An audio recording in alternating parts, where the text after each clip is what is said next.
Halo, selamat malam pemirsa. TNI Angkatan Darat siap mendukung rencana Gubernur Jawa Barat Deddy Mulyadi yang akan mengirimkan siswa bermasalah ke barak militer untuk mendapatkan pendidikan karakter. Sejumlah lokasi pembinaan pun telah disiapkan. Namun sejumlah pertanyaan ini mencuat pemirsa.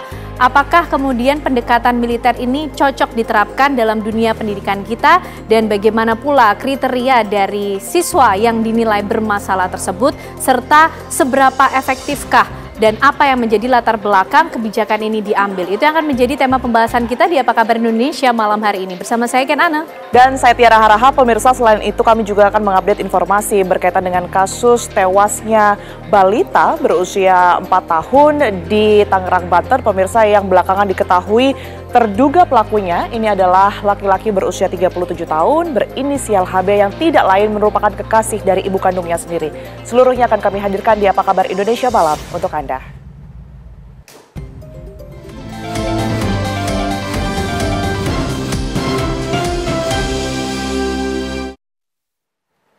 Kita buka dari informasi yang pertama pemirsa. Kepala Presidential Communication Office atau Kantor Komunikasi Kepresidenan Hasan Nasbi mengundurkan diri dari Kabinet Merah Putih.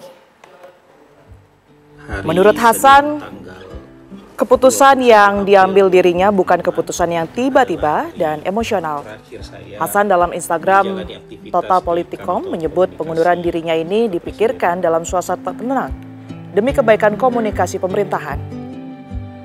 Tak ada yang mengetahui jika surat pengunduran diri telah diserahkan kepada Presiden pada 21 April 2025 lalu melalui Menteri Sekretaris Negara Prasetyo Hadi dan Sekretaris Kabinet Teddy Indrawijaya. Hasan Nasbi juga menyampaikan permintaan maaf kepada Presiden Prabowo jika selama menjabat ada kekurangan dan mengucapkan terima kasih atas kepercayaan yang diberikan.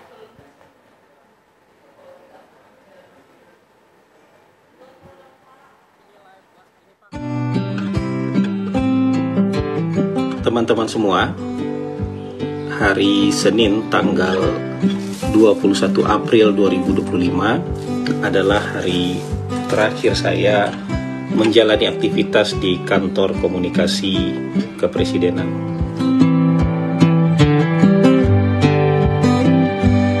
Itu sebabnya hari itu diabadikan.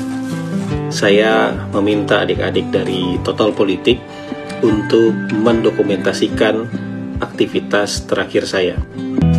Sudah pernah saya sampaikan kepada khalayak dalam beberapa tayangan podcast bahwa kalau ada sesuatu yang sudah tidak bisa lagi saya atasi, atau kalau ada persoalan yang sudah di luar kemampuan saya, maka tidak perlu ribut-ribut, tidak perlu heboh-heboh, kita pun harus tahu diri dan kemudian mengambil keputusan untuk menepi.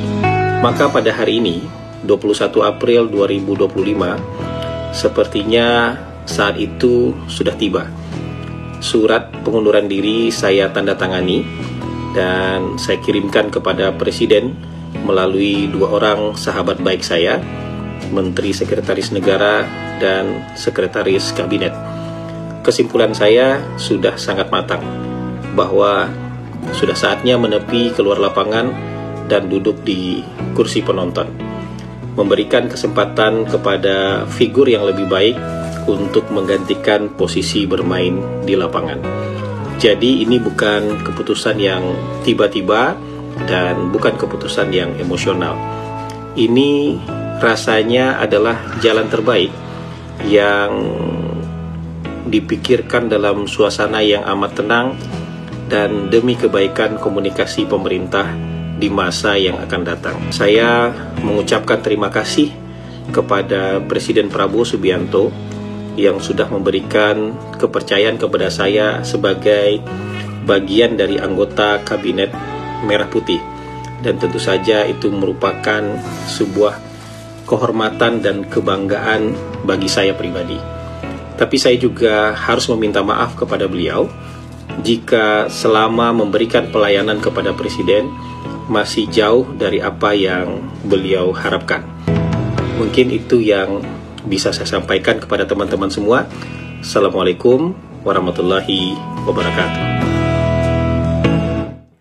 Sungguh tragis, 3 orang tewas dan 4 orang terluka usai kendaraan yang mereka tumpangi menghantam sebuah truk di ruas tol Cisumdawu, jalur Bandung-Cirebon di Sumedang, Jawa Barat. Inilah video sesaat setelah kecelakaan terjadi. Insiden ini terjadi sekitar pukul 10 pagi di kilometer 189 tol Cisumdawu, jalur Bandung-Cirebon, Sumedang, Jawa Barat. Tampak mobil travel ringsek usai menabrak bagian belakang truk tronton. Bahkan salah satu korban terlempar keluar kendaraan dan tergeletak di tengah jalan tol. Mobil travel yang melaju dari arah Bandung menuju arah Cipali tersebut diduga melaju kencang dan menabrak bagian belakang truk tronton di jalur yang sama.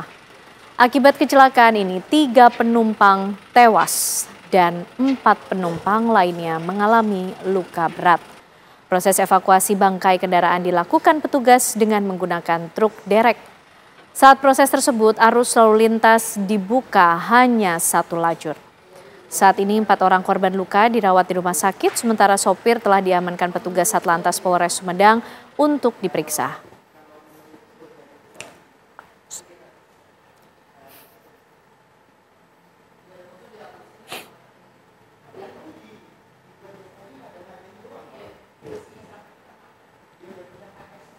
Minibus ini adalah kendaraan umum travel yang mengangkut 7 penumpang tadi ya, 7 penumpang. Saat ini seluruh penumpangnya itu dibawa ke rumah sakit. Informasi terakhir tadi 3 meninggal dunia. Dugaan sementara karena tidak ada pengereman, dugaan sementara tidak ada upaya pengereman di jalan, kemungkinan pengemudinya mengantuk. Itu nabrak truk yang lagi maju atau lagi jalan? Dua-duanya sama jalan, dua-duanya sama berjalan. Kemudian kemungkinan truk travel ini dia ingin menyalip dengan kecepatan tinggi, namun kesadarannya kurang sehingga menabrak. Karena memang impactnya cukup dalam ya, jadi memang kencang, tidak ada upaya sedikit pun pengereman. Basis band Dewa 19, Yuke Sampurna menabrak seorang anak kecil di Jalan Raya Cikalong, Desa Sindang Jaya, Kecamatan Cikalong, Kabupaten Tasikmalaya, Jawa Barat pada Senin pekan lalu. Video amatir yang merekam kejadian itu viral di media sosial. Dalam video yang menjadi viral di media sosial ini, terlihat sosok Yuke membopong tubuh bocah yang tidak sadarkan diri untuk segera dibawa ke mobil lain dan dilarikan ke rumah sakit. Korban pun langsung dibawa ke rumah sakit untuk mendapatkan penanganan medis. Yuke juga diketahui bertindak cepat memberikan pertolongan kepada korban. Berdasarkan hasil penyelidikan, korban mengalami luka ringan dan kasus ini pun diselesaikan secara kekeluargaan antara kedua belah pihak. Pihak keluarga korban menyatakan bahwa Yuke telah menunjukkan itikat baik dan bertanggung jawab penuh atas kejadian tersebut. Selain menanggung seluruh biaya pengobatan, Yuke juga memberikan bantuan tambahan kepada keluarga korban.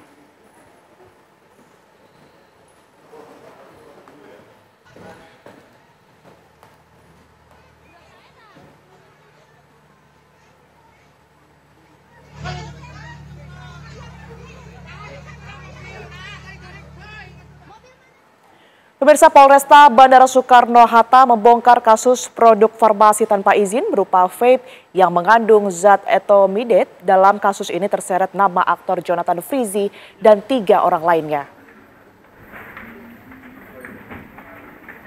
Dalam kasus vape yang mengandung zat etomidate, sudah ada 3 orang yang telah ditetapkan sebagai tersangka. Masing-masing 2 pria berinisial BTR dan EDS dan 1 wanita berinisial ER.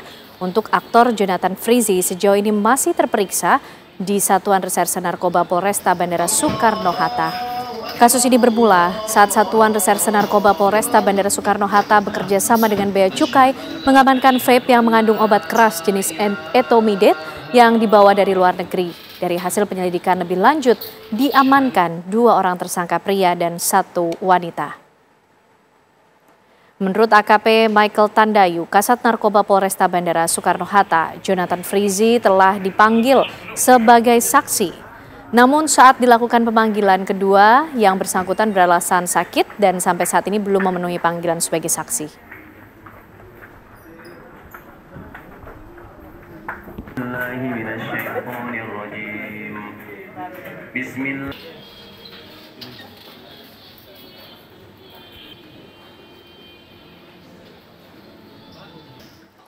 Polisi memastikan bahwa dokter residen Fakultas Kedokteran Universitas Padjadjaran Priguna Anugrah Pratama merupakan pelaku kasus pemerkosaan di Rumah Sakit Hasan Sadikin Bandung. Kepastian tersebut didapatkan setelah melakukan olah TKP dan uji lab tes DNA di laboratorium.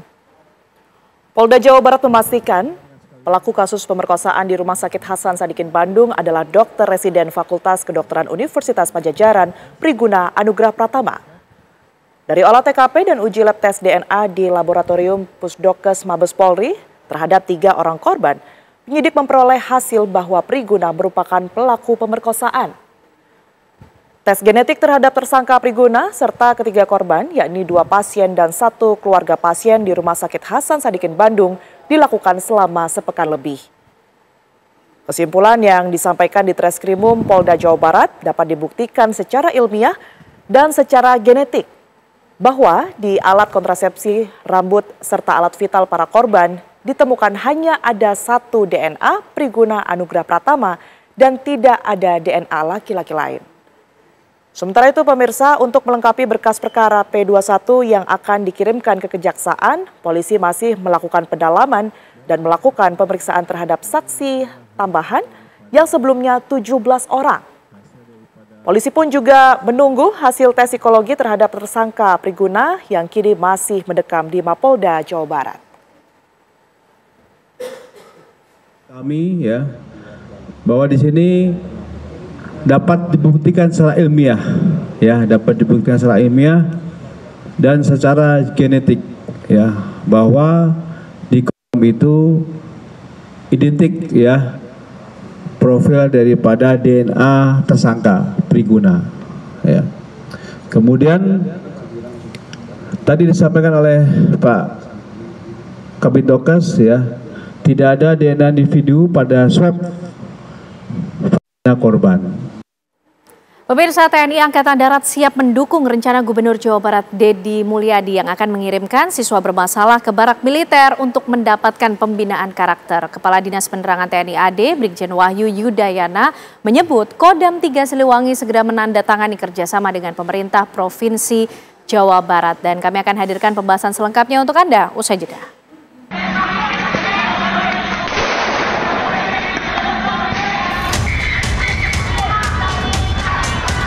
Dari dulu ngomongin geng motor gak selesai-selesai. Anak-anak yang mengalami problem di rumah sehingga berdampak tidak sekolah tidak selesai. Hari ini kita akan merumuskan dengan para bupati wali kota. Nanti anak-anak yang orang tuanya sudah tidak sanggup lagi untuk mendidik, nanti akan kita wajib militerkan.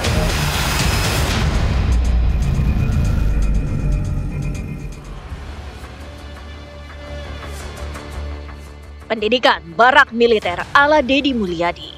TNI Angkatan Darat siap mendukung rencana Gubernur Jawa Barat Deddy Mulyadi yang akan mengirim siswa bermasalah ke barak militer untuk pembinaan karakter. Kepala Dinas Penerangan TNI AD, Brigjen Wahyu Yudayana menyebut Kodam 3 Siliwangi segera menandatangani kerjasama dengan pemerintah Provinsi Jawa Barat. Sejumlah lokasi pembinaan telah disiapkan meski belum mencakup seluruh wilayah. Prioritas diberikan kepada siswa yang terlibat tawuran, geng motor, atau yang dinilai sulit dikendalikan orang tuanya.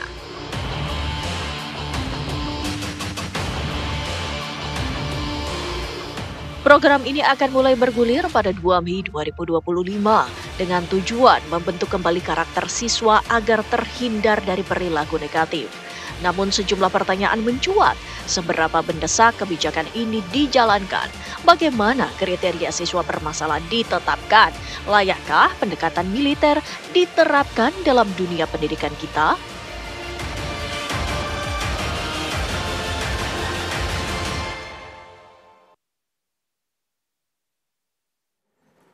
Ya, pemirsa, TNI Angkatan Darat ini menyatakan siap mendukung rencana kebijakan dari Gubernur Jawa Barat, Deddy Mulyadi, yang akan memberikan pendidikan atau membawa siswa bermasalah menuju ke barak militer untuk mendapatkan pendidikan karakter. Sejumlah lokasi pun ini sudah disiapkan untuk dilakukan pembinaan. Namun pertanyaannya yang mencuat, Seberapa mendesakkah kebijakan ini kemudian harus diterapkan? Apa kemudian yang menjadi kriteria yang disebut sebagai siswa bermasalah? Dan bagaimana pola pengawasan ke depan bila memang kebijakan ini akan diterapkan?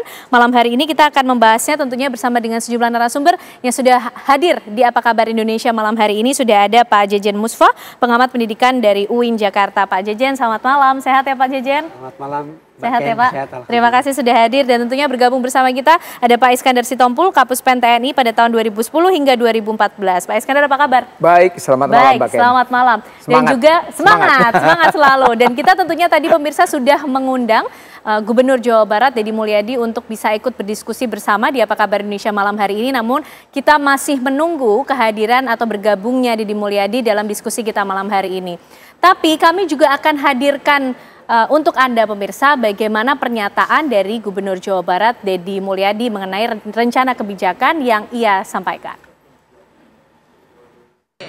Kan kita ini dari dulu ngomongin geng motor nggak selesai-selesai. Anak-anak yang mengalami problem di rumah sehingga berdampak tidak sekolah tidak selesai. Hari ini kita akan merumuskan dengan para bupati wali kota. Nanti anak-anak yang orang tuanya sudah tidak sanggup lagi untuk mendidik, nanti akan kita wajib militerkan.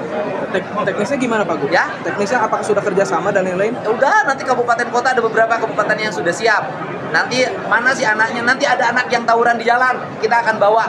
Nanti saya panggil orang tuanya mau gimana? Sanggup masih mendidik atau kita sekolahkan di sekolah militer? Nanti di komplek tentara atau di komplek polisi kita sekolahkan di situ selama 1 tahun, minimalnya 6 bulan sampai dia berubah. Ini bagaimana cara kita harus mulai cepat lagi, nggak bisa lagi terus-terusan wacana dari dulu geng motor nggak selesai-selesai, harus tuntas. Terkait sekolah mulai Mei kita sudah mulai jalan. Sudah ada beberapa kabupaten yang sudah menyiapkan di Bandung, Pangdam 3 Siliwangi sudah nyiapin barak-barak sudah disiapkan. Sekolahnya tetap, mereka berafiliasi pada SMP mana tapi kelasnya khusus. Baik, itulah penjelasan yang disampaikan oleh Gubernur Jawa Barat Deddy Mulyadi. Pak Jejen, kalau melihat pernyataan dari Deddy Mulyadi, tadi ada sejumlah kasus yang nampaknya menjadi latar belakang. Kenapa kemudian kebijakan ini ditelurkan? Apakah memang betul angka dari kenakalan remaja ini yang menjadi keprihatinan sehingga pilihan kebijakan pendekatan militer ini dilakukan begitu, Pak Jejen? Efektifkah? Efektif jika eksekusi kebijakan ini tidak terburu-buru. Saya kira Mei terlalu cepat. Ya, harus ada kajian yang melibatkan banyak pihak, terutama desain kurikulum, penyiapan guru, TNI, Polri, termasuk kenyamanan ruang belajar, kriteria siswa, kriteria guru, kriteria kurikulum. Karena kalau Mei kita tidak melihat kapan Kang Deddy menyiapkan model sekolah yang baru ini, pendekatan baru ini. Oleh karena itu kita sebagai gagasan ide kebijakan baru menyambut baik, tetapi tentu harus dilakukan kajian, termasuk kesiapan-kesiapan, termasuk diantaranya pembiayaannya. Misalnya, apakah anak-anak kehilangan 1 atau 2 semester, atau memang nanti di sana ada penggabungan antara pendidikan disiplin ala militer, tetapi di saat yang sama mereka tetap mengikuti pelajaran sekolah begitu. Di saat yang sama. Kita tidak ingin gagasan baru ini tidak efektif hanya karena persiapannya kurang, kajiannya kurang, karena memang pihak-pihak TNI, Polri, sekolah termasuk guru-gurunya juga harus dipersiapkan secara matang.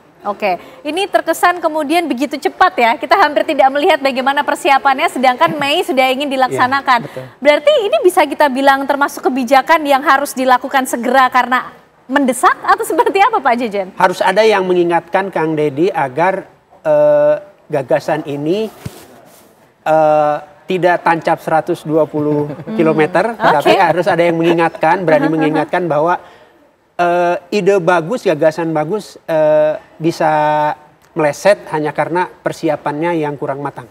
Oke, itu yang kemudian harus diingatkan lah ya kepada Gubernur Jawa Barat ketika kebijakan ini betul-betul akan diterapkan.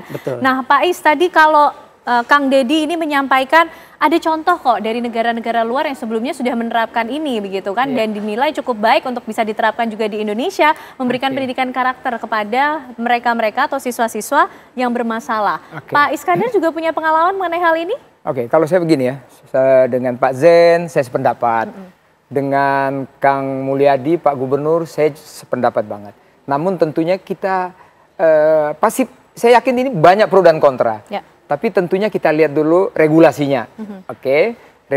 Regulasi dengan kenakalan dan persentasenya ya ini. Jadi pertama saya lihat regulasi. Regulasi Kang Mulyadi nggak ada masalah. Kenapa? TNI ya. Itu ada Undang-Undang 34 pasal 9. Ada kerjasama yang baik kok. Bahkan TNI itu di situ membantu, memberi bantuan kepada pemerintah daerah, minta bantuan apapun. Apapun, termasuk apapun. Dalam pendidikan. Dalam apapun itu. Contoh saya dulu pernah begitu ya. Kenapa? Pasti Panglima TNI Pak Agus, ya, Jenderal Agus pasti oke. Dan juga Kasat, Jenderal Maruli pasti setuju. Kenapa saya bilang begitu? Tadi regulasi ya. Tidak bertentangan, regulasi. Tinggal nanti metode yang Pak Zen, mari kita rembuk. Terus yang kedua, masalah kenakalan ini. Ya, saya baca di BPS, Badan Pusat Statistik. Dan juga dari kita lihat di TV One lah ya, setiap kenakalan remaja yang bawa celurit, bawa segala macam itu. Statistik itu atau persentase, kenakalan remaja kita itu hampir 40% loh sekarang. Ya, hampir 40%. Kita bisa lihat di BPS ya, itu tadi. Tentunya kenakalan yang begitu heboh ini kita lihat ya. Siapa sih yang mempunyai ide yang berani-berani seperti ini? Tentunya ini perlu kita dukung dengan tadi kita buat yang rapi. Nah, kembali kita lihat tadi negara tetangga. China membuat seperti ini. Ya. Korea seperti ini juga. Ya. Di Asia Tenggara, Indonesia ini termasuk 3 kategori terbesar loh. Kita punya kenakalan, ada negara tetangga, nanti kalau aku sebut kurang bagus lah ya. Tetangga-tetangga kita dekat, kita nomor 3 loh masalah kenakalan remaja ini. Nah, kita lihat kenapa Kang Mulyadi dia mungkin buat di Jawa Barat. Jawa Barat itu memang ya kenakalan itu, waduh ampun-ampun deh udah. Di Depok orang jam 10 malam aja udah takut keluar. Ya? Jadi sangat beralasan ketika kebijakan ini ditulurkan. Dan begitu yang ketangkap semuanya sama saudara kita polisi, atau mungkin kita lihat dulu ada TNI AD ya di markas-markas itu. Semua anak remaja loh, anak SMA kelas 2, kelas 3. Nah, prihatin sekali kita. Jadi tentunya tadi saya katakan regulasi tidak melanggar. Ya, TNI boleh kok, Undang-Undang 34 pasal 9 boleh. Masalah nanti bagaimana, ini mari kita diskusikan sama-sama. Tapi TNI juga memang sudah pernah sebelumnya Pak Iskandar melaksanakan hal seperti ini, ikut terlibat dalam pembinaan karakter para siswa begitu? Jadi contohnya begini. Sebelum Dwi Fungsi ABRI dihapuskan ya, saya sendiri mengajar namanya di universitas, saya mengajar di SMA itu tentang bela negara. Sampai sekarang saya kadang-kadang diminta itu salah satu universitas ya, ada di Danau Toba itu, Universitas Del. Saya memberikan wawasan kebangsaan kepada semuanya mereka itu. Bagaimana bernegara yang bagus, karakter kita bagaimana, membangun integritas kita secara holistik, bagaimana semua itu harus kita kerjakan dengan baik. Pertanyaan berikutnya, apakah kemudian pendidikan militer ini layak dan tepat diterapkan di dunia pendidikan? Atau justru ada alternatif pendekatan lain mungkin yang bisa dilakukan? Itu nanti akan dijawab ya oleh bapak-bapak semuanya, tapi usai jeda pemirsa kami kembali hadir untuk Anda. Baik, ini akan diberikan kepada orang tua yang dinilai tidak sanggup lagi kemudian mendidik anaknya sehingga harus dimasukkan ke barak militer untuk mendapatkan pendidikan karakter. Pak Iskandar, ini pendekatan yang sudah tepatkah? Layakkah ketika pendidikan militer ini dimasukkan dalam dunia pendidikan tujuannya untuk pendidikan karakter? Lebih luasnya lagi mungkin nanti pada bela negara. Jadi begini Mbak Ken ya. Jadi kalau kita lihat karakter, karakter itu tentunya kan bagaimana kita melihat orang ini, remaja-remaja kita yang kita banggakan, yang kita sanjung-sanjung kan mereka ini calon pemimpin masa depan semua. Dia ini calon pemimpin masa depan, tentunya kita harus memberi perhatian mereka. Nah, karakter ini menurut saya sebenarnya ada kok kementerian lain ya, Kementerian Sosial dan kementerian lain lah yang masalah seperti ini ya. Namun mungkin ya tanda petik ini bukan membandingkan, tanda petik kalaulah diberikan kepada TNI tentunya karakter itu akan terbentuk dengan baik ya. Dia akan cinta negaranya, dia akan semangat. Mungkin yang tadi mulai putus asa mulai aneh-aneh, begitu dia nanti 6 bulan itu, dia akan terbuka wawasannya. Jadi tidak hanya menyelesaikan kenakalan yang timbul di kalangan Betul. remaja, tapi lebih dari itu. Betul, karena dia kan diciptakan ini tahun 2045 kan harus jadi pemimpin semua nanti nih. Pada saat dia jadi pemimpin, dia akan punya wawasan, oh begini toh aku nantinya. Bahkan mungkin dia akan berubah total, oh aku ini akan jadi calon pemimpin. Kenapa? Pasti di karakternya TNI ini itu bagaimana leadership yang bagus, bagaimana pergaulan, bagaimana kita menghadapi masyarakat kita sendiri, bagaimana kita merangkul yang lemah. Di situ kelihatan sekali leadership di situ. Begitu dia nanti 3 bulan tuh dia akan mimpi tiap malam nih, aku akan jadi pemimpin di tahun 2045. Saya percaya. Artinya itu. pakem yang ada di TNI ini sebetulnya sejalan dengan dunia pendidikan di Indonesia. Tujuannya sama saja kok. Hanya caranya yang berbeda begitu. Betul. Jadi kalau saya lihat ini apa ya? It's okay lah, cuman biasalah untuk metodenya ya kalau saya sih kalau dibilang terlalu cepet ya saya bilang enggak juga sih. Kenapa? Ini semua perlulah kita akselerasi semuanya kalau menurut saya gitu. Pak Jejen, implikasinya kemudian ketika kebijakan pendidikan karakter lewat wajib militer ini dilaksanakan kepada kaum remaja yang mayoritas sih kan kalau kalangan remaja Gen Z nih Pak, membaca karakter mereka, mengkaji bagaimana kebiasaan mereka, pola pikir mereka. Ini tepat ketika barak militer menjadi pilihan? Waktu yang akan menjawab apakah kebijakan di level provinsi ini akan berhasil. Waktu yang akan menjawab. Tetapi faktanya sebagian anak-anak berhasil beradaptasi terhadap aturan yang dibuat di lingkungan rumah. Kemudian mereka berhasil juga beradaptasi di lingkungan sekolah. Dan sebagian pada akhirnya berhasil beradaptasi dengan lingkungan. Nah, ada alienasi, ada pengecualian, ada anak-anak yang sepertinya tidak mempan beradaptasi terhadap keinginan orang tua, keinginan guru, keinginan masyarakat. Nah, maka ada gagasan dari Kang Deddy yang kita sebutlah inovatif, kreatif, untuk melibatkan tidak saja orang tua, guru, tetapi juga TNI dan Polri. Berarti harus diatur juga dong Pak Jejen kriteria siswa atau remaja mana yang kemudian nanti akan masuk ke barak militer untuk mendapatkan pendidikan karakter ini? Saya yakin tidak akan mudah dalam pelaksanaan apakah orang tua bersedia melepaskan anaknya sepenuhnya ke model pendidikan militer ini. Karena apa? Karena pada dasarnya setiap orang tua percaya bahwa dia mampu mendampingi anak-anak bersama guru mencapai cita-cita yang mereka inginkan. Tetapi tentu saja dalam hal ini saya mengusulkan top down. Top down di sini artinya apa?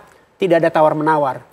Ketika anak-anak tertentu itu memang terbiasa tawuran, terbiasa malas sekolah, tidak disiplin, maka negara punya wewenang. Dalam hal ini Pak Gubernur di Jawa Barat punya wewenang untuk menyelamatkan anak-anak ini agar ke depan bisa menjadi pemimpin yang punya karakter yang kuat, punya kecintaan terhadap negara dan bangsa ini. Pak Iskandar, ini kan dari TNI sudah tanda tangan begitu ya, menyatakan sepakat sepertinya bisa ikut bekerja sama untuk mendukung kebijakan ini. Tapi lagi-lagi, ini berarti kan sudah diatur kebijakannya antara mungkin dari TNI, sekolah, negara yang dalam hal ini pemerintah Provinsi Jawa Barat? Ya, jadi gini.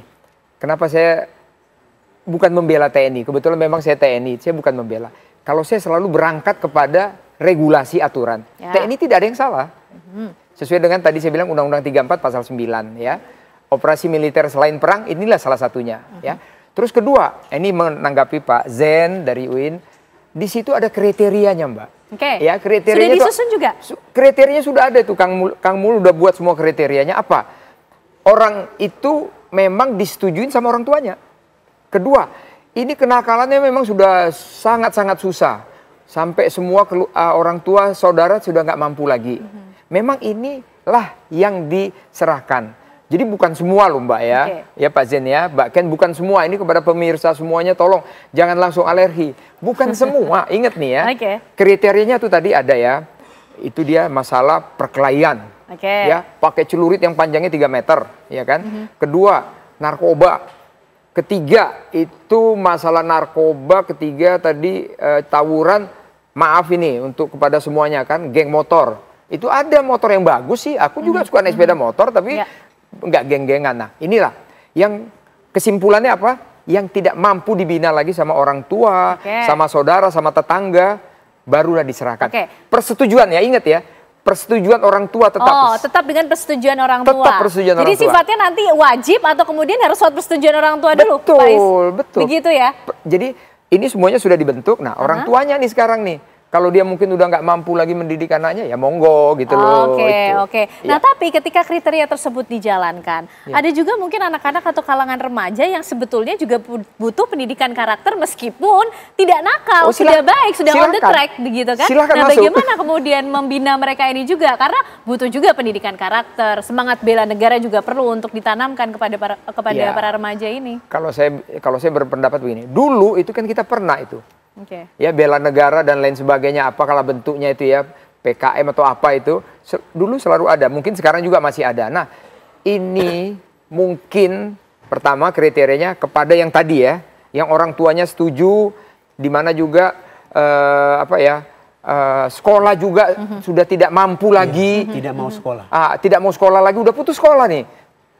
Ya itu tugas kita dong, kita bagaimana ini calon-calon pemimpin masa depan kita yang kita canangkan 2045 tahun emas dan lain sebagainya. Kalau Gen Z kita nanti nih kan kita agak sedih, Mbak. Fokus pada sumber daya manusia berarti ya. Sumber daya manusia. Pertanyaan berikutnya tentunya bagaimana pola pembinaan yang akan dilaksanakan teknisnya berarti ya Pak Jejen dan juga Pak Iskandar. Apakah sudah sampai ke sana kemudian perencanaannya dan juga kita akan melihat nanti kira-kira bagaimana respon para orang tua khususnya mungkin di wilayah Jawa Barat melihat bagaimana kebijakan ini yang akan dijalankan. Tapi nanti sesaat lagi kita akan bahas lebih lanjut usai jeda pemirsa Apa Kabar Indonesia Malam kembali untuk Anda. Baik pemirsa, sebelum kita lanjutkan diskusi kita malam hari ini, kami akan ajak Anda untuk melihat bagaimana respon ataupun tanggapan para orang tua atau masyarakat khususnya di Jawa Barat melihat rencana kebijakan dari Gubernur Jawa Barat Deddy Mulyadi yang akan memasukkan siswa bermasalah ini ke barak militer. Bersama dengan rekan kami, Cepi Kurnia. Selamat malam Cepi, silakan. Ya baik, Anda dan teman-teman sedang berada di wilayah Kecamatan Rancasari, Kota Bandung, di mana memang kemarin Deddy Mulyadi menyampaikan bahwa pemerintah Provinsi Jawa Barat akan memberlakukan anak nakal, yaitu dari anak sekolah, gangster, nantinya akan dimasukkan ke barak militer yang akan dididik secara militeran maupun di polisi sendiri.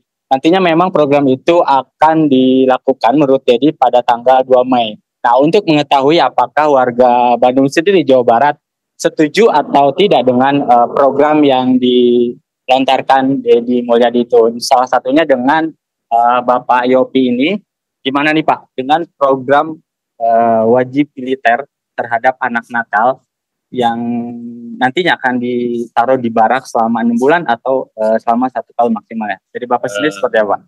Kalau menurut saya sih sangat setuju sekali Pak.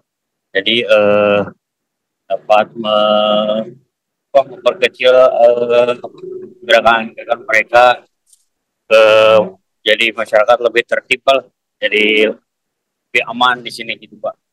Artinya Bapak sendiri setuju dengan program? Setuju Pak. Nah selain itu, selain tadi yang disampaikan Bapak, alasannya apa Pak? Ya untuk satu ya untuk mendidik kayak anak sekolah, kebanyakan gangster tuh kebanyakan anak sekolah ya. Jadi sangat setuju sekali. Jika anak Bapak sendiri ditaruh di barak dan dididik secara militer, artinya Bapak setuju? Setuju, kalau misalnya dia berbuat salah ya pasti saya setuju sekali. Baik, itu Kenane yang salah satu warga yang setuju. Untuk salah satu warga lainnya kita tanyakan apakah setuju dengan program pemerintah Provinsi Jawa Barat itu. Ini dengan Bu Susanti. Nah, Bu, kemarin Pak Deddy sendiri melontarkan program akan menaruh anak nakal, gangster dan sebagainya di barak militer. Nah, Ibu sendiri gimana nih Bu? Kalau gangster ya Ibu setuju sih, tapi kalau anak baik mah nggak setuju kalau ditaruh di sana. Nah, kalau misalnya anak Ibu sendiri ditaruh di barak, setuju apa enggak? Nggak setuju kalau anak Ibu disanain, karena anak Ibu mah baik. Nah, kenapa alasannya nggak setuju? Nggak setuju, takutnya ya jauh dari orang tua aja, jadi nggak setuju. Selain itu?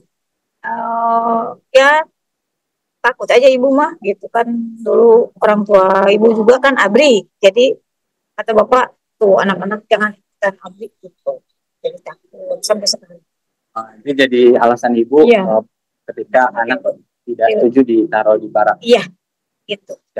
Dan itulah dua warga di Kota Bandung yang satu menyatakan setuju dan satu memang agak keberatan dengan program pendidikan militer yang akan dicanangkan oleh pemerintah Provinsi Jawa Barat terhadap anak nakal maupun gangster dan sebagainya. Memang diketahui Jawa Barat, khususnya di Bandung sendiri, terdapat beberapa kejadian geng motor yang meresahkan warga sendiri. Begitu Kenane laporan dari Bandung, Jawa Barat. Baik, terima kasih Cepi Kurnia sudah menggambarkan bagaimana kira-kira respon atau tanggapan masyarakat khususnya di Jawa Barat mengenai rencana kebijakan dari Gubernur Jawa Barat Deddy Mulyadi. Pak Jejen, ada yang setuju, ada yang keberatan. Sedangkan tadi kalau menurut Pak Iskandar ini wajib tapi ujung-ujungnya dengan persetujuan orang tua. Nah, sebetulnya pola pembinaannya ini atau aturan yang kemudian harus diberikan seperti apa? Sifatnya betul-betul wajib, tidak ada negosiasi lagi untuk mereka siswa yang nakal atau seperti apa? Kalau kriteria siswa pendidikan militer ini sudah dianggap memenuhi kriteria, katakanlah si anak ini memenuhi kriteria untuk siswa di pendidikan militer, maka menurut saya sebagai gubernur bisa saja seorang gubernur kepala daerah ini bukan lagi opsional, tetapi ini merupakan sebuah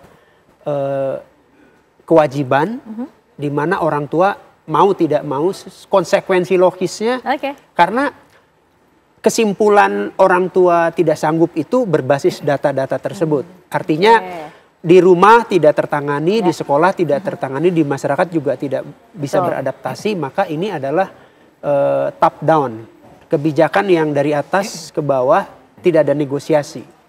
Namun yang perlu dipikirkan teknisnya adalah bagaimana memindahkan satu aspek pendidikan karakter, pendidikan disiplin, tetapi sementara banyak mata pelajaran lain.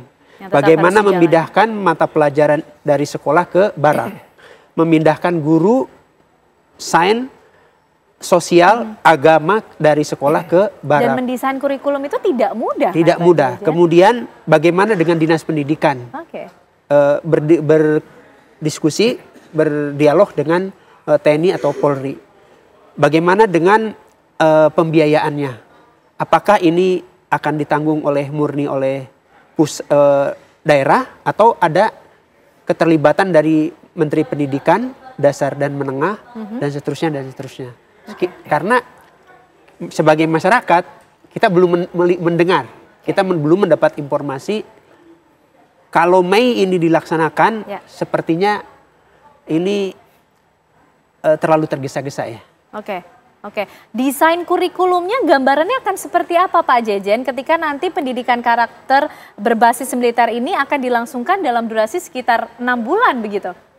Desainnya akan seperti apa? Memungkinkankah tadi yang disampaikan oleh Pak Jejen untuk kemudian dibawa ke barak militer sehingga pelajaran sains dan pengetahuan yang lainnya juga tetap bisa berjalan selain pendidikan karakter? Katakanlah kita yakin bahwa 6 bulan waktu yang cukup untuk pembentukan karakter ala militer. Tapi jangan lupa mungkin berhasil pada saat di barak. Ketika mereka kembali ke rumah, ke masyarakat, ke sekolah, mereka akan hidup bersama lingkungan, bersama komunitas anak-anak lagi. Nah, jadi ini sebuah proses yang tidak berhenti di barak saya kira.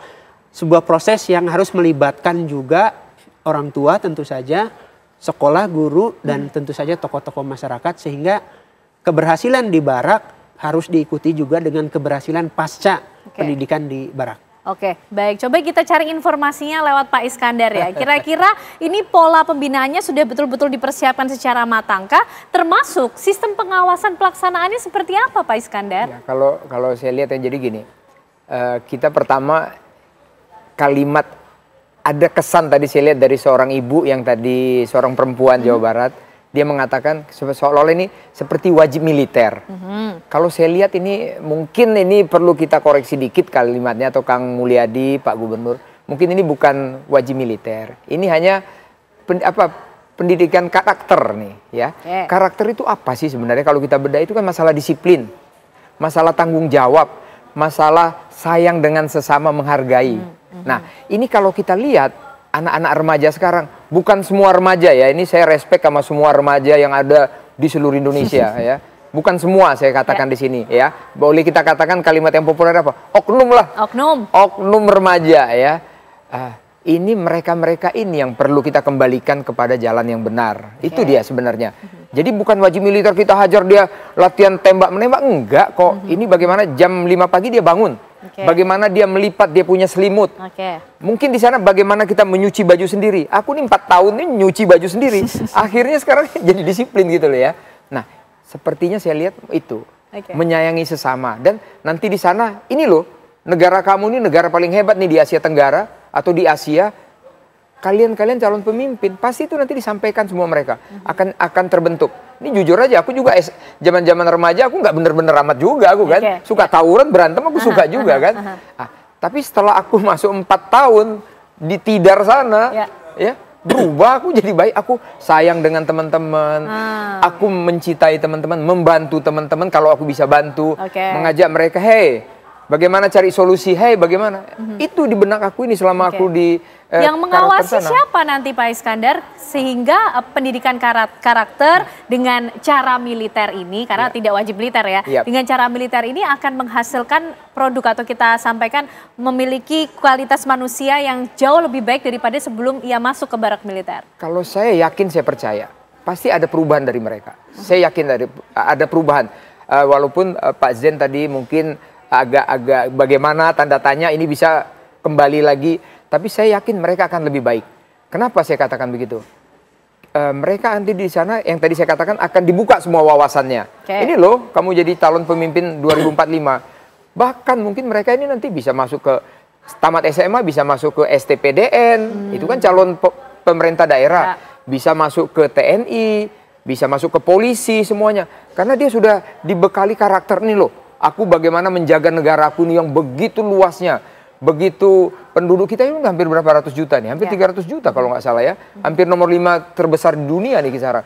Ini kan harus kita kawal. Yang kawal bukan saya lagi, bukan Pak Zen lagi, bukan Mbak Ken lagi. Siapa saja kemudian? Yang kawal itu mereka-mereka nanti. Kita anak remaja ini kan yang kawal mereka, negara kita ini nanti. Kita kan cuma memberi advice ke mereka, begini deh, begini kamu. Tapi yang mengawal mengenai pola pendidikan ataupun pembinaan di barak militer siapa Pak Iskandar? Saya yakin, saya percaya karena dia di barak militer tentunya dari, kalau dia di Angkatan Darat, kalau dia di polisi, pasti di polisi. Tapi tentunya pasti nanti ada kerjasama kan dengan Kementerian Pendidikan dan lain sebagainya. Itu mungkin Pak adalah yang jaga malam di sana tuh, bareng-bareng biar kompak gitu. Baik, nampaknya persiapannya memang sudah mulai dipikirkan kok Pak Jejen ya, dari kebijakan, rencana kebijakan yang akan dilaksanakan oleh Gubernur Jawa Barat Deddy Mulyadi, yang perlu dipikirkan tadi kemudian bagaimana pola pembinaannya, desain kurikulum pendidikan, sistem pengawasan sampai juga pembiayaan. Betulkah kemudian akan bergulir tanggal 2 Mei informasinya 2025 ini? Kita tunggu nanti bersama-sama. Terima kasih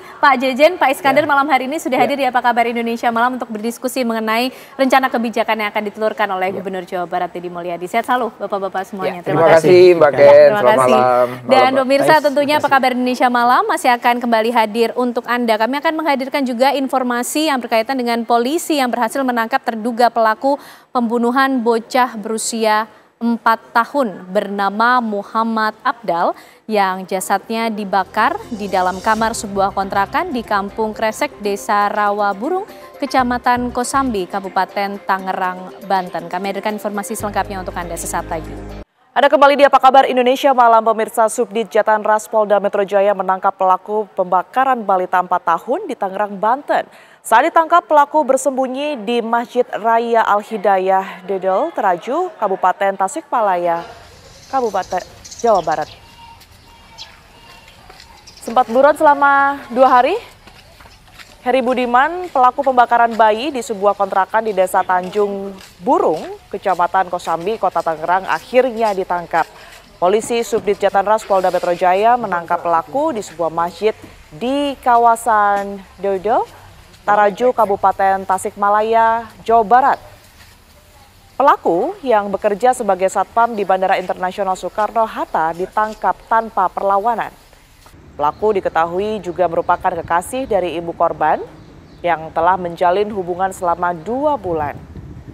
Saat ini pemirsa, polisi tengah membawa pelaku ke Mapolda Metro Jaya untuk diperiksa lebih lanjut.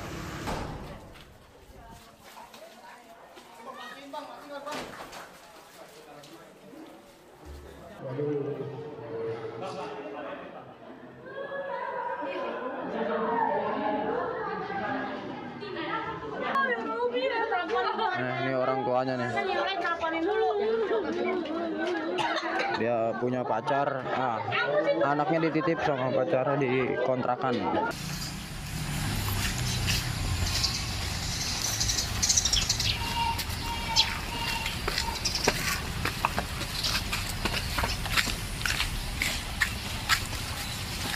Bagi mobil itu tuh.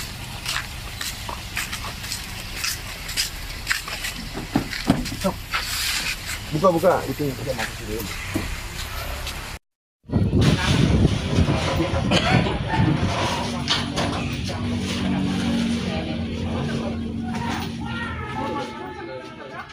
Yang tak lain adalah pacar dari ibu korban, pemirsa, yang kemudian ini ditangkap di tempat persembunyiannya di Tasikmalaya, Jawa Barat oleh tim Jatanras Polda Metro Jaya.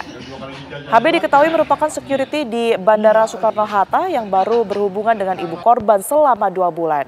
Menurut Kapolres Metro Tangerang Kota, Kombes Pol Zain Dwi Nugroho, dari hasil otopsi tim forensik RSUD Kabupaten Tangerang, selain luka bakar, juga ditemukan luka di kepala korban akibat benturan benda tumpul. Selain itu, juga ditemukan ada resapan darah di bagian leher dan kerongkongan korban akibat benda tumpul, serta memar pada bagian dinding luar tubuh korban.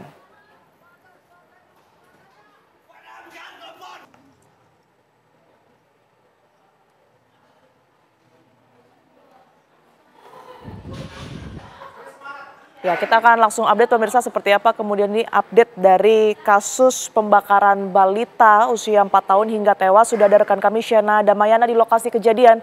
Selamat malam Shena, apa informasi terbaru yang bisa Anda ceritakan pada malam hari ini? Ya pemirsa, memang hanya satu kata yang bisa menggambarkan tragedi yang telah terjadi, yaitu bengis pemirsa, di mana ada kekasih dari seorang wanita yang mempunyai anak dan anaknya ini dibunuh dengan cara dianiaya lalu juga dibakar. Tepat di belakang saya ini merupakan TKP di mana terjadi hal bengis tersebut. Memang jika dari luar pemirsa tidak terlalu terlihat adanya bekas bakaran yang terjadi di rumah ini. Tetapi jika kita melihat ke atapnya pemirsa, terdapat ini seperti ada bekas dari asap yang mengepul berwarna hitam. Dan juga untuk dalamnya sendiri memang kita tidak bisa ke sana karena sudah diberikan garis polisi. Nah, memang pihak kepolisian juga telah melakukan pendalaman terhadap kasus ini pemirsa, yang dimana untuk kronologinya sendiri warga di sini mengatakan bahwa tiba-tiba di satu siang ini terdengar jeritan dari seorang wanita, yang dimana saat jeritan itu terjadi pemirsa, para warga ini sudah mulai berdatangan. Kejadian yang mengenaskan tersebut, kita akan tanya langsung pemirsa bagaimana kronologinya. Pak Rujani, waktu saat siang itu Bapak dan juga warga mengetahui.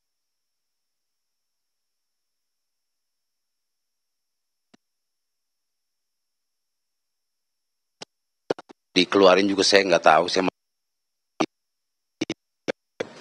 udah diurukin di itu tuh, diurukin di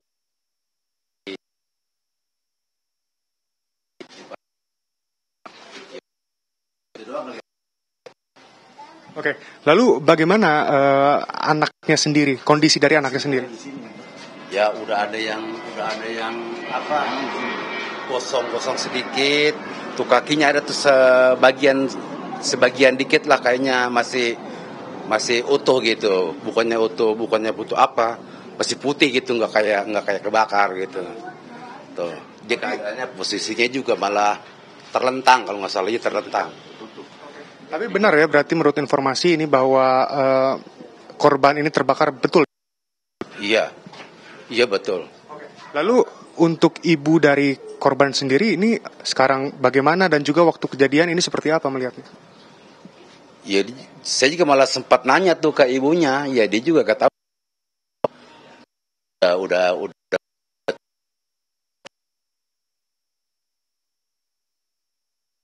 ya kurang merhatiin lah, kita juga nggak kuat tuh ngeliat anak itu kebakar kayak gitu.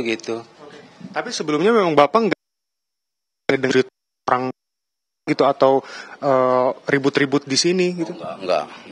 Orang kesini ke saya udah rame, udah anak juga udah keluar dari sini, udah dari sana aja saya mah terus ngepung ke tempat anak itu, bener anaknya lagi udah diurukin. Kenal nggak Pak sama pelaku atau ibu korban? Enggak, baru kali ini ngelihat saya. Pelaku sendiri ini terduga pelaku sendiri ini telah di sini berapa lama Pak? Saya kurang tahu juga, lama mas enggaknya saya kurang tahu. Kalau menurut yang di sini sih katanya nggak terlalu lama, dia belum terlalu lama. Sebulan juga belum ada, 2 minggu aja belum ada katanya itu. Bapak pernah berinteraksi dengan pelaku? Oh nggak pernah kenal lagian juga. Terima kasih banyak ya Pak, selamat kembali beraktivitas. Ya.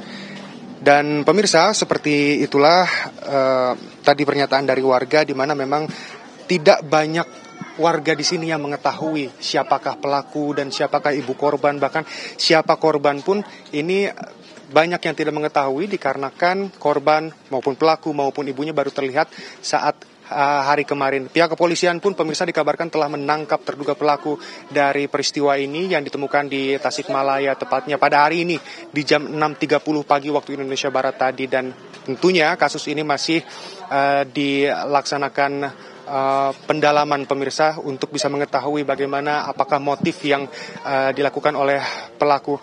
Dan selain itu pemirsa, memang pada saat kejadian dikabarkan juga sang ibu ini sulit untuk bisa masuk ke dalam kontrakan ini dikarenakan tidak ada kuncinya ataupun memang kontrakan ini terkunci posisinya, dan sampai warga membantu untuk bisa mencari jalan masuk yang terbaik dan akhirnya ditemukan kunci tepat di selokan di sebelah kanan saya ini. Disinilah terduga pelaku diduga membuang kunci kontrakan dan juga akhirnya pergi begitu saja pemirsa, sampai akhirnya ditemukan oleh warga dan akhirnya pintu kontrakan di belakang saya ini berhasil dibuka dan terlihatlah asap tebal yang berasal dari seorang balita yang terbakar.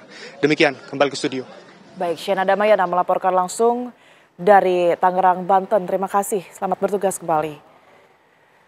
Pemirsa, aksi pelaku pencurian kendaraan bermotor terekam kamera CCTV saat beraksi di rumah kontrakan di Gang Puskesmas, Jalan Raya Sentex, Ciracas, Jakarta Timur. Tak tanggung-tanggung pemirsa, pelaku berhasil menggasak 4 unit motor dari lokasi. Setelah berhasil merusak gembok gerbang, pelaku curanmor ini awalnya melihat-lihat situasi di sekitar. Setelah dinilai aman, pelaku pun melancarkan aksinya dengan mengeluarkan kunci letter T untuk merusak kunci kontak motor yang terparkir di dalam kontrakan. Setelah kunci motor berhasil dirusak, pelaku pun mendorong motor tersebut keluar untuk dibawa kabur. Namun tak disangka dalam hitungan menit pelaku kembali dan membobol lagi 1 unit motor Matic dari tempat yang sama. Tak tanggung-tanggung pemirsa, pelaku terus kembali ke lokasi dan berhasil menggasak 4 unit motor dari lokasi tersebut.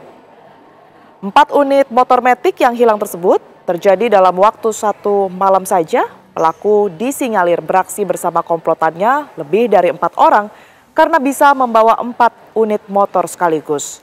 Korban pun sudah melaporkan kejadian tersebut ke pihak kepolisian.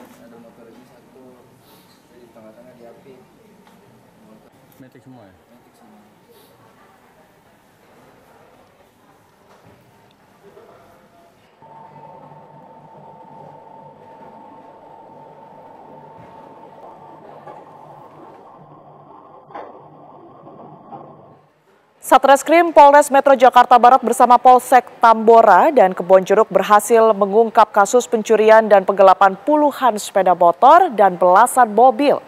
Selain para tersangka dan kendaraan bermotor, polisi juga turut menyita barang bukti senjata api rakitan dan peluru. Inilah penampakan 10 tersangka, pemirsa. Kasus pencurian sepeda motor dan penggelapan mobil yang berhasil diungkap kepolisian Satreskrim Polres Metro Jakarta Barat bersama Polsek Tambora dan Kebonjeruk. Selain para tersangka, puluhan sepeda motor serta belasan mobil juga turut diamankan petugas kepolisian dari hasil pengungkapan ini. Barang bukti dari pengungkapan ini yakni 22 sepeda motor, 13 mobil, senjata api rakitan beserta pelurunya, kunci letter T, STNK, BPKB, dan telepon genggam. Tersangka penggelapan mobil melakukan aksinya dengan mengincar kendaraan rental dan menggadaikan kendaraan tersebut tanpa seizin pemilik kendaraan.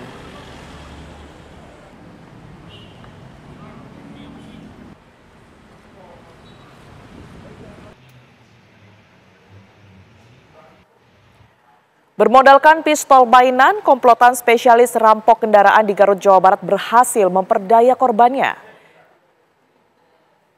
Inilah detik-detik rekaman kamera pengawas yang menunjukkan aksi perampokan kendaraan roda 2 di sebuah rumah kosan di wilayah Hampor, Tarogong Kidul, Garut.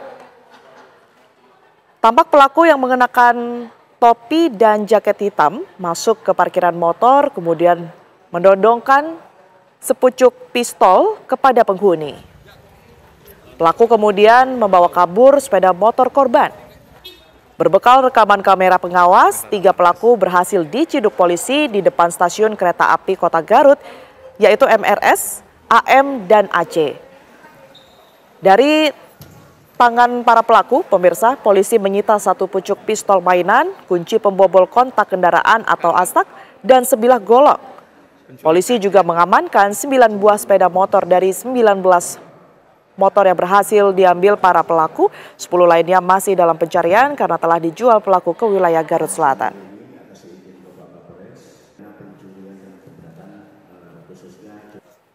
Berikutnya pemirsa, komplotan pengganjal ATM ditangkap polisi usai beraksi di sebuah mesin ATM di Bandar Lampung. Dalam aksinya, para pelaku mengganjal mesin ATM dengan tusuk gigi sebelum menukar kartu ATM milik korban. Dalam rekaman kamera pengawas di mesin ATM di SPBU di kawasan Teluk Betung Selatan, Bandar Lampung, terlihat 1 orang pelaku mengganjal mesin ATM dengan tusuk gigi, sementara 3 pelaku lainnya menunggu calon korban. Saat giliran korban bertransaksi di mesin ATM, tiba-tiba kartu miliknya terganjal di lubang dimasukkannya kartu di mesin ATM. Dengan cepat salah satu pelaku pun masuk ke dalam gerai serta berpura-pura membantu korban.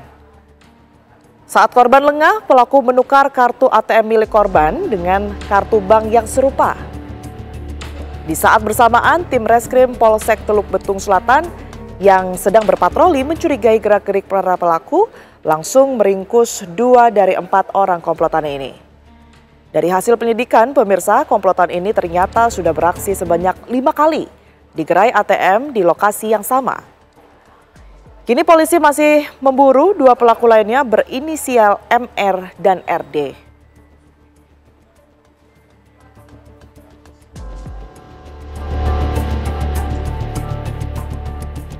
Pihak kepolisian menelusuri jejak hilangnya seorang ibu hamil saat berobat di puskesmas di Kecamatan Rancasari, Kota Bandung.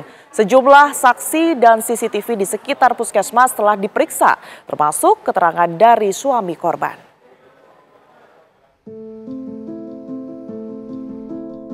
Unit Reskrim Polres Rancasari dan Polrestabes Bandung melakukan pengecekan TKP dan CCTV di lokasi kejadian hilangnya Siti Rohmah, ibu hamil yang hilang setelah mendaftar berobat di Puskesmas Rancasari, Bandung.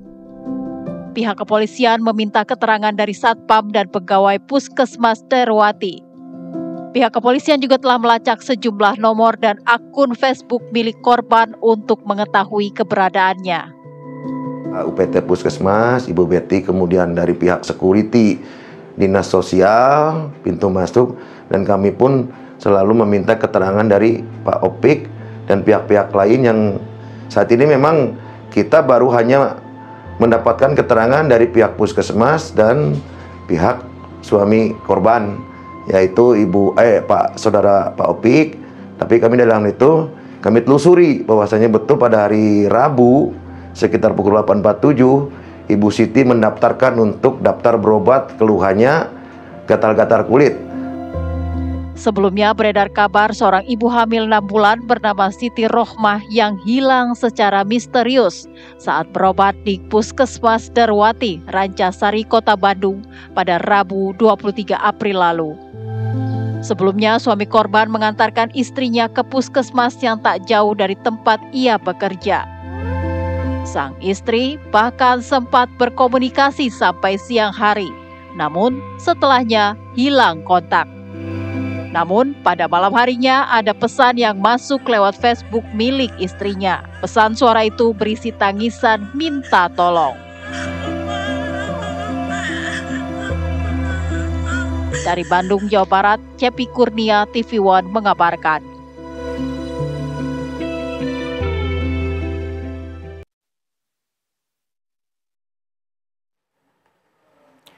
Kita beralih ke informasi berikutnya, pemirsa. Untuk mengungkap kasus pengeroyokan yang dilakukan 2 oknum TNI dan 2 warga sipil yang terjadi di Kota Serang, Banten, pada beberapa waktu lalu, tim forensik Polda Banten melakukan ekshumasi atau pembongkaran makam terhadap jenazah korban. Sementara keempat pelaku sudah ditetapkan sebagai tersangka. Tim forensik Polda Banten melakukan ekshumasi atau pembongkaran makam terhadap jenazah korban pengeroyokan oknum TNI yang berlokasi di Desa Sajra, Kecamatan Sajira, Kabupaten Lebak, Banten pada Selasa siang. Terlihat sejumlah warga berdatangan ingin melihat langsung proses ekshumasi yang ditutup tenda biru dengan penjagaan ketat dari anggota TNI dan polisi. Diketahui korban Fahrul Abdillah 29 tahun tewas usai dikeroyok 2 oknum TNI yakni Pratu MI dan Pratu FS serta 2 warga sipil berinisial MS dan JH. Insiden terjadi saat 2 oknum TNI bersama 2 warga sipil diduga dalam kondisi mabuk bertemu dengan korban pada Selasa 15 April 2025. Pengeroyokan dipicu oleh suara knalpot kendaraan dan ejekan. Merasa tidak terima, para pelaku mengeroyok korban hingga mengalami luka parah di bagian kepala. Usai koma beberapa hari, korban pun dinyatakan meninggal dunia pada Jumat 18 April 2025. Sementara keempat pelaku sudah ditetapkan sebagai tersangka. Dari Lebak dan Serang, Banten, Andre Sopian, Siti Marufah, TV One mengabarkan. TNI AL mempunyai tunggakan pembayaran BBM ke Pertamina sebesar 3,2 triliun rupiah. Kepala Staf Angkatan Laut menyatakan tunggakan tersebut mengganggu operasional TNI AL dan berharap tunggakan BBM dapat dihapuskan. Keamanan dan keselamatan maritim harus menjadi prioritas utama. TNI Angkatan Laut memiliki tunggakan pembayaran bahan bakar minyak BBM ke PT Pertamina sebesar 3,2 triliun rupiah. Hal tersebut diungkapkan oleh Kepala Staf Angkatan Laut Kasal Laksamana TNI Muhammad Ali saat rapat Panitia Kerja Keamanan Laut dengan Komisi 1 DPR RI di Gedung DPR Kompleks Parlemen Senayan, Jakarta. Kasal menjelaskan tunggakan tersebut mengganggu kegiatan operasional TNI Angkatan Laut dan berharap tunggakan kepada Pertamina untuk diputihkan atau dihapuskan. Lembaga pendidikan pun hal-hal yang sifatnya dan saat ini kita sudah dikenakan harus membayar hutang lagi berapa? 3,2 T. Nah, itu sebenarnya tunggakan. Jadi ini mengganggu sekali, mengganggu kegiatan operasional dan harapannya sebenarnya ini bisa ditiadakan gitu untuk masalah bahan bakar. Jadi terpusat diputihkan lah ya kalau diputihkan. Diputihkan. Tunggakan ke siapa tuh? Ke Pertamina. Kepada Pertamina. Kemudian nanti mungkin diatur oleh Kemhan untuk masalah bahan bakar nih langsung terpusat oleh Kemhan.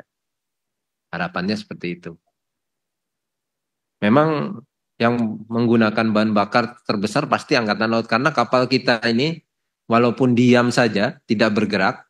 Tapi dieselnya tetap hidup. Dan untuk menghidupkan air condition, AC. Karena kalau AC dimatikan, peralatan elektronik akan rusak di dalamnya. Coast Guard negara lain. Kasal mengusulkan agar harga BBM yang dibeli dari Pertamina untuk TNI AL tidak menggunakan harga industri, namun dialihkan menjadi subsidi. Kasal juga meminta agar BBM diatur terpusat oleh Kementerian Pertahanan. Dari Jakarta, tim TV One mengabarkan. Ideal untuk Bapak bisa menjalankan tugas dan tanggung jawab Bapak secara maksimal itu. Sebuah video viral memperlihatkan seorang pelatih futsal membanting siswa lawan main timnya. Korban menderita cedera tulang ekor dan melaporkan peristiwa tersebut ke Unit Perlindungan Perempuan dan Anak Polrestabes Surabaya.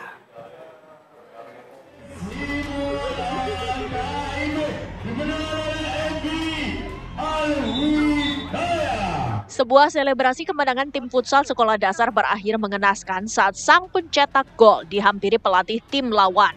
Diduga tak terima tim asuhannya kalah 2-0, pelatih tersebut menarik korban dan membanting korban yang terjatuh dalam posisi duduk. Akibat tindakan kekerasan tersebut, anak berinisial BA 11 tahun mengalami sakit pada bagian tulang ekor. Ayah korban pun membawa anaknya untuk melaporkan kejadian tersebut ke unit PPA Polrestabes Surabaya atas dugaan tindak pidana kekerasan terhadap anak. Pihak keluarga menyayangkan peristiwa tidak sportif dan berujung kekerasan tersebut ke pihak polisi untuk mendapatkan keadilan. Jadi kami sangat sayangkan terkait peristiwa itu. Karena peristiwa itu kan sudah selesai. Dalam rangka proses pertandingan itu sudah selesai. Nggak ada kericuan, nggak ada apa-apa. Jadi selama pertandingan itu damai, baik antar pemain, supporter dengan supporter, itu damai, tidak ada masalah. Tapi yang saya sayangkan, dan kami tidak tahu motifnya apa, setelah pertandingan itu selesai kok malah terjadi persoalan kekerasan terhadap anak saya. Hasil ronsen dari dokter menunjukkan anak BA mengalami keretakan pada tulang ekor dan memerlukan masa pemulihan 5 hingga 6 bulan, serta harus menghentikan semua aktivitas olahraga untuk sementara waktu. Pihak keluarga masih menunggu itikat baik pelatih terduga pelaku untuk bertanggung jawab atas kejadian tersebut. Dari Surabaya, Jawa Timur, Zainal Azhari, TV One mengabarkan. Sidang lanjutan kasus suap dan gratifikasi putusan bebas Ronald Tanur kembali digelar. Sidang yang digelar di Pengadilan Tipikor Jakarta pukul 20 pagi tadi beragendakan pembacaan pledoi dari 3 hakim Pengadilan Negeri Surabaya yang menjadi terdakwa, yakni Mangapul, Erintua Damanik, dan Heru Hanidoyo. Dalam sidang sebelumnya, JPU menuntut hukuman 9 tahun penjara untuk Erintua Damanik dan Mangapul, serta 12 tahun penjara untuk Heru Hanidoyo. Selain itu, ketiganya juga dituntut membayar denda sebesar 750 juta rupiah, subsidi 6 bulan kurungan.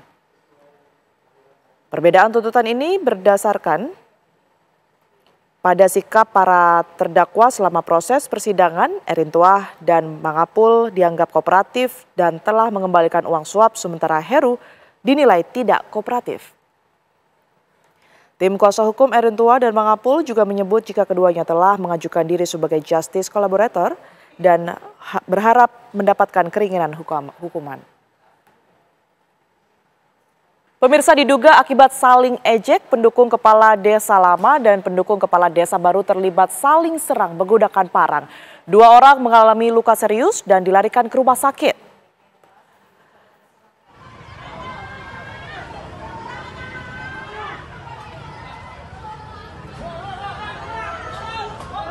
Beginilah suasana gedung unit gawat darurat Puskesmas Geger, Kabupaten Bangkalan, Madura, Jawa Timur pada Senin sore kemarin.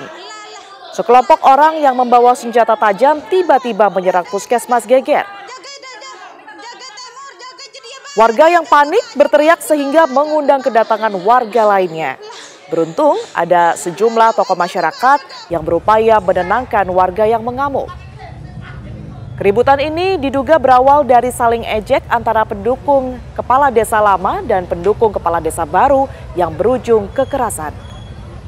Akibat insiden ini, 2 orang mengalami luka sobek di bagian tangan dan kepala. Masing-masing korban dilarikan ke Rumah Sakit Surabaya dan Rumah Sakit Swasta di Bangkalan.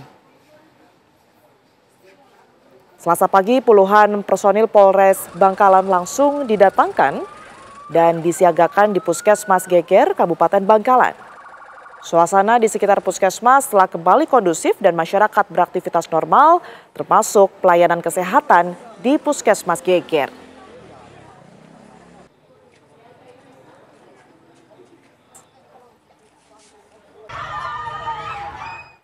Sejumlah wartawan dari berbagai media massa diintimidasi orang tak dikenal saat melakukan liputan di wilayah Arenjaya, Bekasi Timur.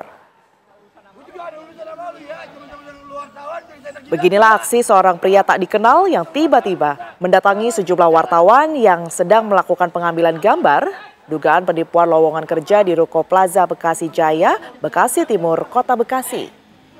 Awalnya pria ini menunjukkan gestur mengintimidasi pemirsa, tapi kemudian membuka bajunya sambil menantang wartawan untuk berkelahi. Aksi itu pun sempat dilerai wartawan lain dan juga warga. Aksi video ini langsung viral di media sosial dan dilaporkan ke Polres Metro Bekasi Kota. Tak perlu menunggu lama, tim Jatanras Polres Metro Bekasi Kota langsung mendatangi TKP. Sayangnya pria ini kabur saat polisi datang untuk menanyakan maksud dari tindakan yang dilakukannya.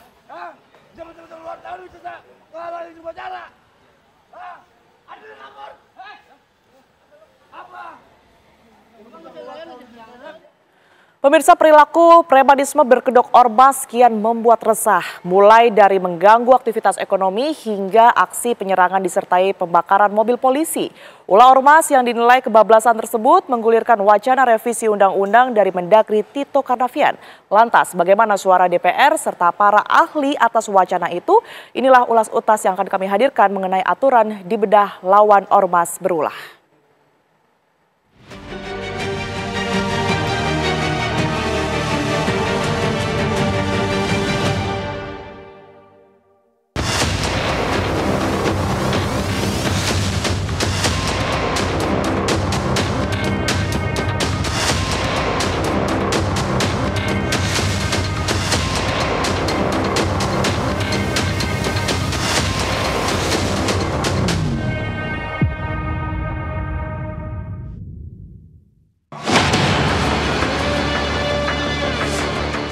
Organisasi masyarakat atau ormas terus-menerus terseret aksi premanisme yang membuat resah masyarakat.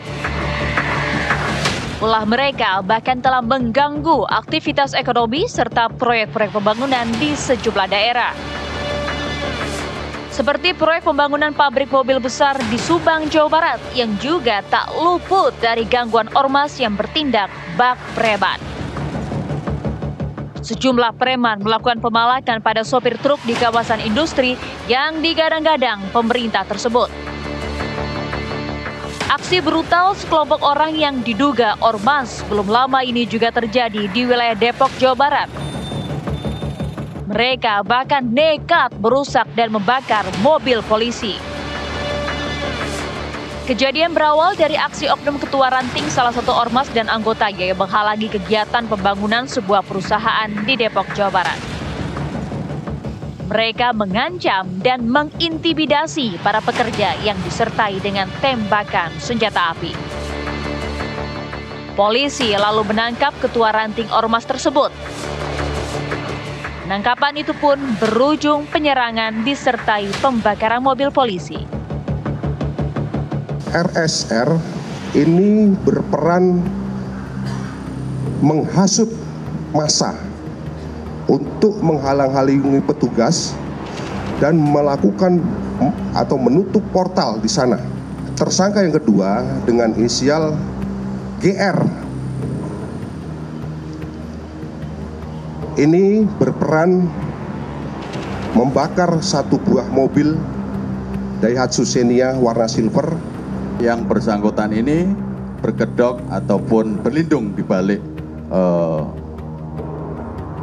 kelompok ormas tadi, selalu mengintimidasi pihak PT Properti ketika akan melakukan pemagaran dengan alasan yang bersangkutan memiliki ataupun punya hak di situ, padahal yang bersangkutan tanpa alas hak tinggal di lokasi tersebut. Mengapa tindakan premanisme berbungkus ormas seperti sulit untuk diberangus? Ormas-ormas kedapatan bergaya kebablasan. Baru-baru ini, Menteri Dalam Negeri Tito Karnavian membuka wacana revisi Undang-Undang Ormas. Tito mengatakan pemerintah akan menyerahkan revisi Undang-Undang Ormas ke DPR. DPR yang kemudian akan membahas dan memutuskan. Lantas, bagaimana suara DPR atas wacana revisi Undang-Undang Ormas yang dilontarkan pemerintah? Saya merasa belum perlu direvisi Undang-Undang Ormas. Problemnya itu bukan pada norma undang-undang, bukan pada bunyi pasal dan ayat di undang-undang. Problemnya adalah bagaimana kita mampu menjalankan undang-undang. Di dalam Undang-Undang Ormas, Undang-Undang Nomor 17 Tahun 2013 disebutkan sejumlah larangan bagaimana fungsi pengawasan dilakukan oleh pemerintah pusat dan pemerintah daerah. Dan di situ disebutkan juga ketentuan lebih lanjut terkait dengan pengawasan diatur melalui peraturan pemerintah. Saran saya, kalau pemerintah merasa bahwa instrumen hukum kurang ketat, kurang kuat selama ini, atur di level peraturan pemerintah saja. Karena kalau di undang-undangnya, kalau kita baca sungguh-sungguh undang-undang, rasa-rasanya sudah bagus kok undang-undangnya. Kriminolog Adrianus Beliala melihat ada perubahan situasi sosial politik yang membuat ormas seperti mendapat angin baru untuk berulah. Karenanya, ia mendukung jika ada langkah melakukan revisi Undang-Undang Ormas. Statement dari Kemendagri ya, itu saya kira bagus tuh untuk mengatakan akan merevisi Undang-Undang Ormas, sehingga kemudian lalu tugas atau peran dari ormas ini kemudian bisa jelas kembali. Dan yang kedua adalah banyaknya kasus-kasus terkait dengan premanisme menyangkut ormas ini, tentu akan juga menjadi warning bagi pemerintah untuk segera kemudian menstabilkan situasi ya, sehingga kemudian Kamtibmas dapat dengan mudah dikendalikan kembali. Lantas, bagaimana pandangan ahli hukum pidana? Apa saja yang harus diperhatikan jika revisi Undang-Undang Ormas menjadi pilihan? Permasalahan dalam dinamika organisasi masyarakat ini kan nggak bisa emosional ya, nggak bisa saat ini terjadi ada oknum melakukan tindakan anarkis kemudian kita berteriak untuk merevisi undang-undangnya.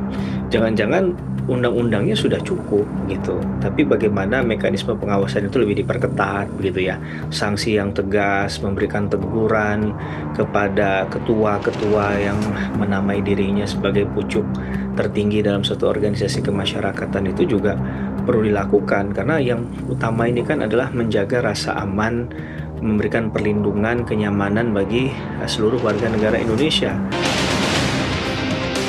Menurut data Kemendagri, jumlah ormas saat ini tercatat lebih dari 554.000. Yang berbadan hukum, 553.000 ormas. Sementara 1.530 bersurat keterangan terdaftar.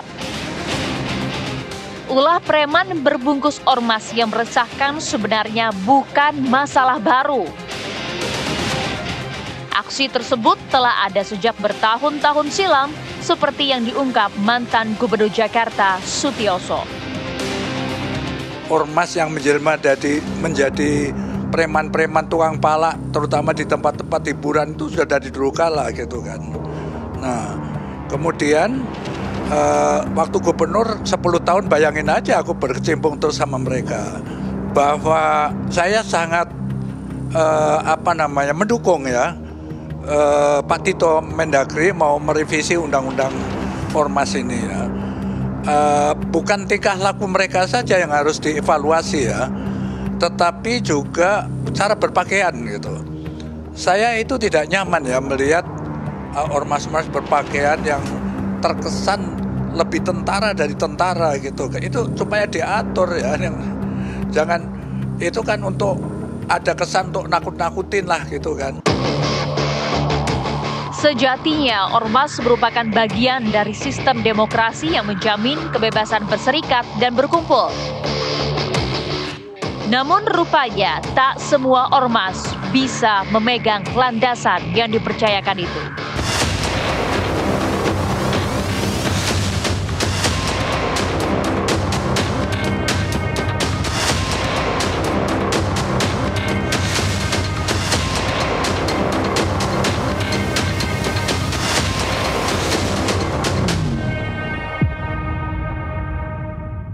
Ada kembali di Apa Kabar Indonesia Malam, pemirsa. Polda Bali hingga saat ini belum menerima pengaduan dari para korban deepfake oknum mahasiswa Universitas Udayana yang mengedit foto puluhan mahasiswi menjadi foto pornografi.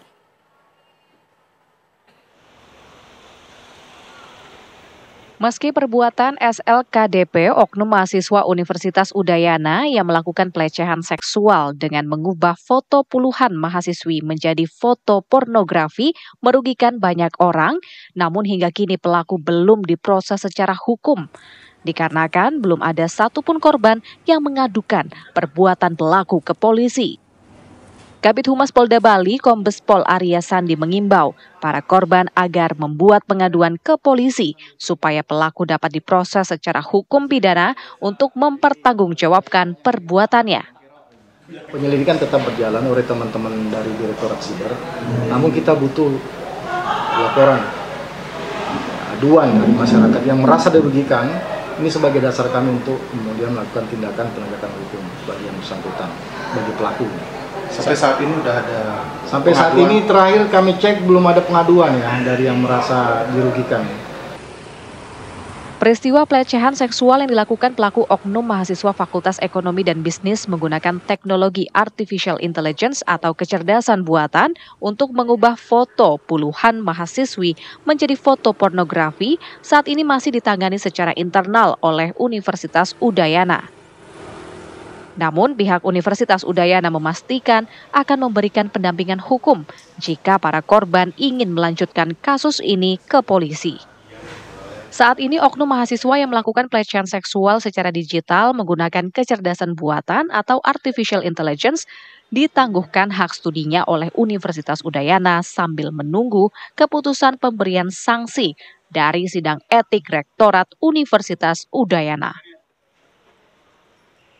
Dari Denpasar, Bali, Aris Wiyanto, TV One mengabarkan. Sebuah makam palsu di situs Bedender di Kabupaten Jombang, Jawa Timur dibongkar oleh warga. Pembongkaran dilakukan karena keberadaan makam palsu tersebut dinilai berpotensi mengaburkan sejarah asli daerah dan menyesatkan. Warga membongkar makam palsu yang berada di kawasan situs Bedender, Dusun Bedender, Desa Sumber Gondang, Kecamatan Kabuh, Kabupaten Jombang. Pembongkaran dilakukan oleh warga dari 3 desa, yaitu Desa Maduro, Desa Sumberangin, dan Desa Sumber Gondang. Makam ini sebelumnya diklaim sebagai makam Sunan Chandramata, putra Pangeran Geseng, keturunan Majapahit. Namun setelah dibongkar tidak ditemukan apapun di dalam makam dan makam tersebut dinyatakan palsu. Warga berharap setelah pembongkaran makam palsu ini, kawasan situs Bedender yang merupakan saksi bisu kejayaan Majapahit dapat kembali dijaga keasliannya tanpa dirusak oleh cerita-cerita fiktif.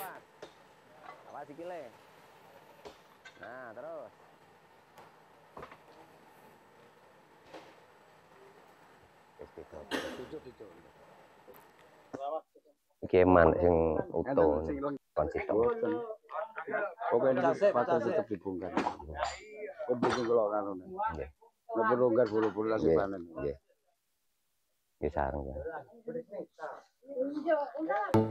Sungguh tragis pemirsa, 3 orang tewas dan 4 orang terluka usai kendaraan yang mereka tumpangi menghantam sebuah truk di ruas tol Cisumdawu jalur Bandung Cirebon di Sumedang, Jawa Barat. Ya, inilah video sesaat setelah kecelakaan. Insiden ini terjadi sekitar pukul 10 pagi di kilometer 189 tol Cisumdawu jalur Bandung Cirebon Sumedang, Jawa Barat.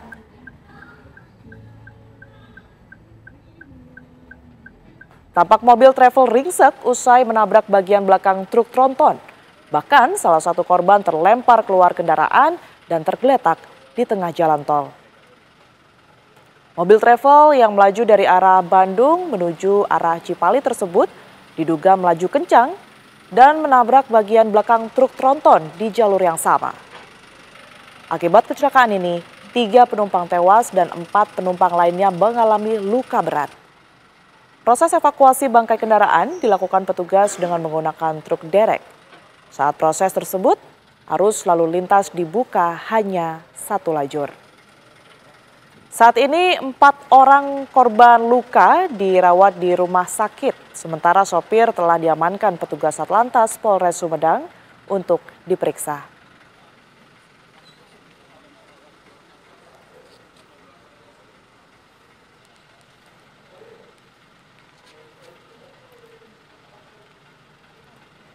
Tiga orang tewas dan 1 orang mengalami luka berat akibat kecelakaan maut yang terjadi di tol Cisumdawu dari arah Bandung ke Cirebon. Dan berikut pemirsa kami hadirkan kronologi kecelakaannya untuk Anda.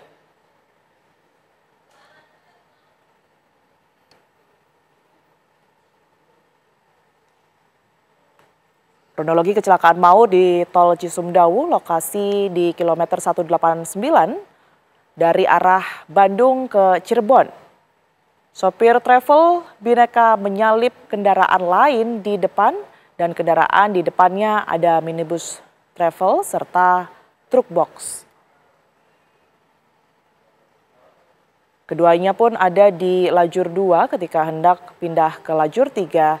Travel menabrak ujung kanan mobil box. Akibat ketabrakan tersebut, badan minibus travel Bhinneka rusak berat. Jumlah korban yang terdata saat ini 3 meninggal dunia dan 4 luka dari penumpang travel Bhinneka.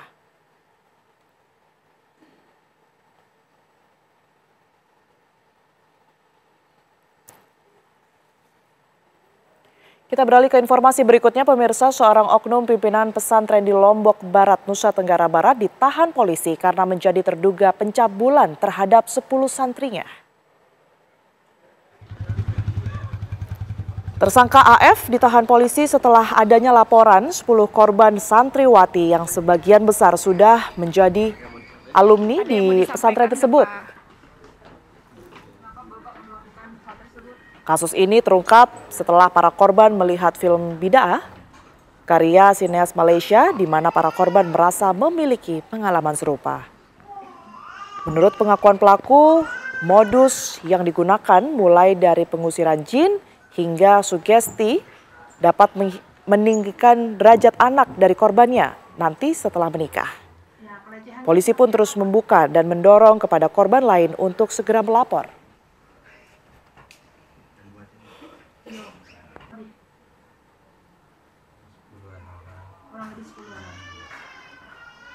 Terus Bapak menyesal enggak?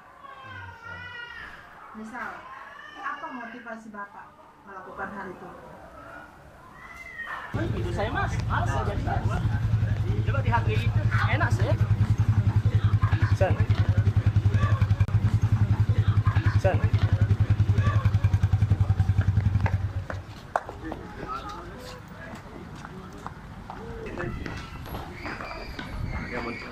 Ada yang mau disampaikan nggak Pak? Kenapa Bapak melakukan hal tersebut? Nanti biar cara saya sampaikan.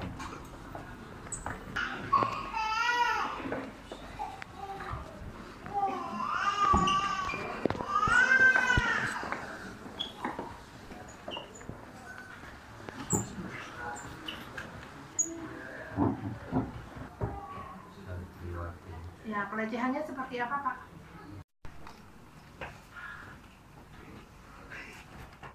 Kita akan dalami berkaitan dengan kasus ini. Pemirsa, sudah bergabung bersama kami Yan Magandar Putra yang merupakan Ketua Aliansi Kekerasan Seksual. Selamat malam, Pak Yan. Selamat malam. Baik, Pak Yan, tentunya kasus berkaitan dengan ketua pesantren yang kemudian diduga mencabuli puluhan anak ini sangat biadab, begitu, sangat tidak bisa diterima. Awal mula Anda mendapatkan laporan ini seperti apa, Pak Yan?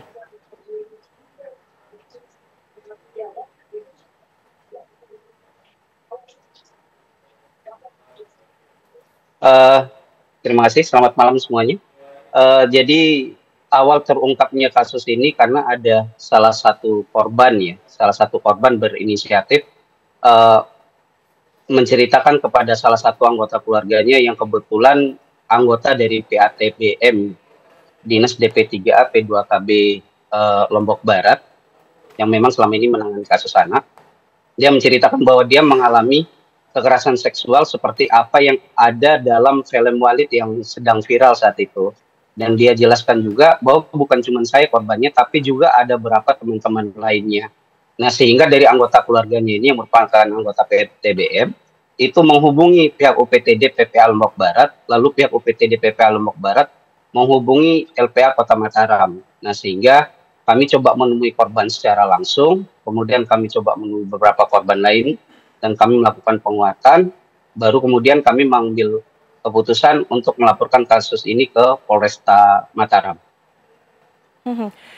Informasi yang kami terima, kejadian ini terjadi pada 2015 hingga kurang lebih 2021 begitu ya. Apa yang kemudian ini membuat korban baru melapor di tahun 2025 ini? Selain ada trigger film tersebut, apakah korban ini juga mendapat ancaman, Pak Yan?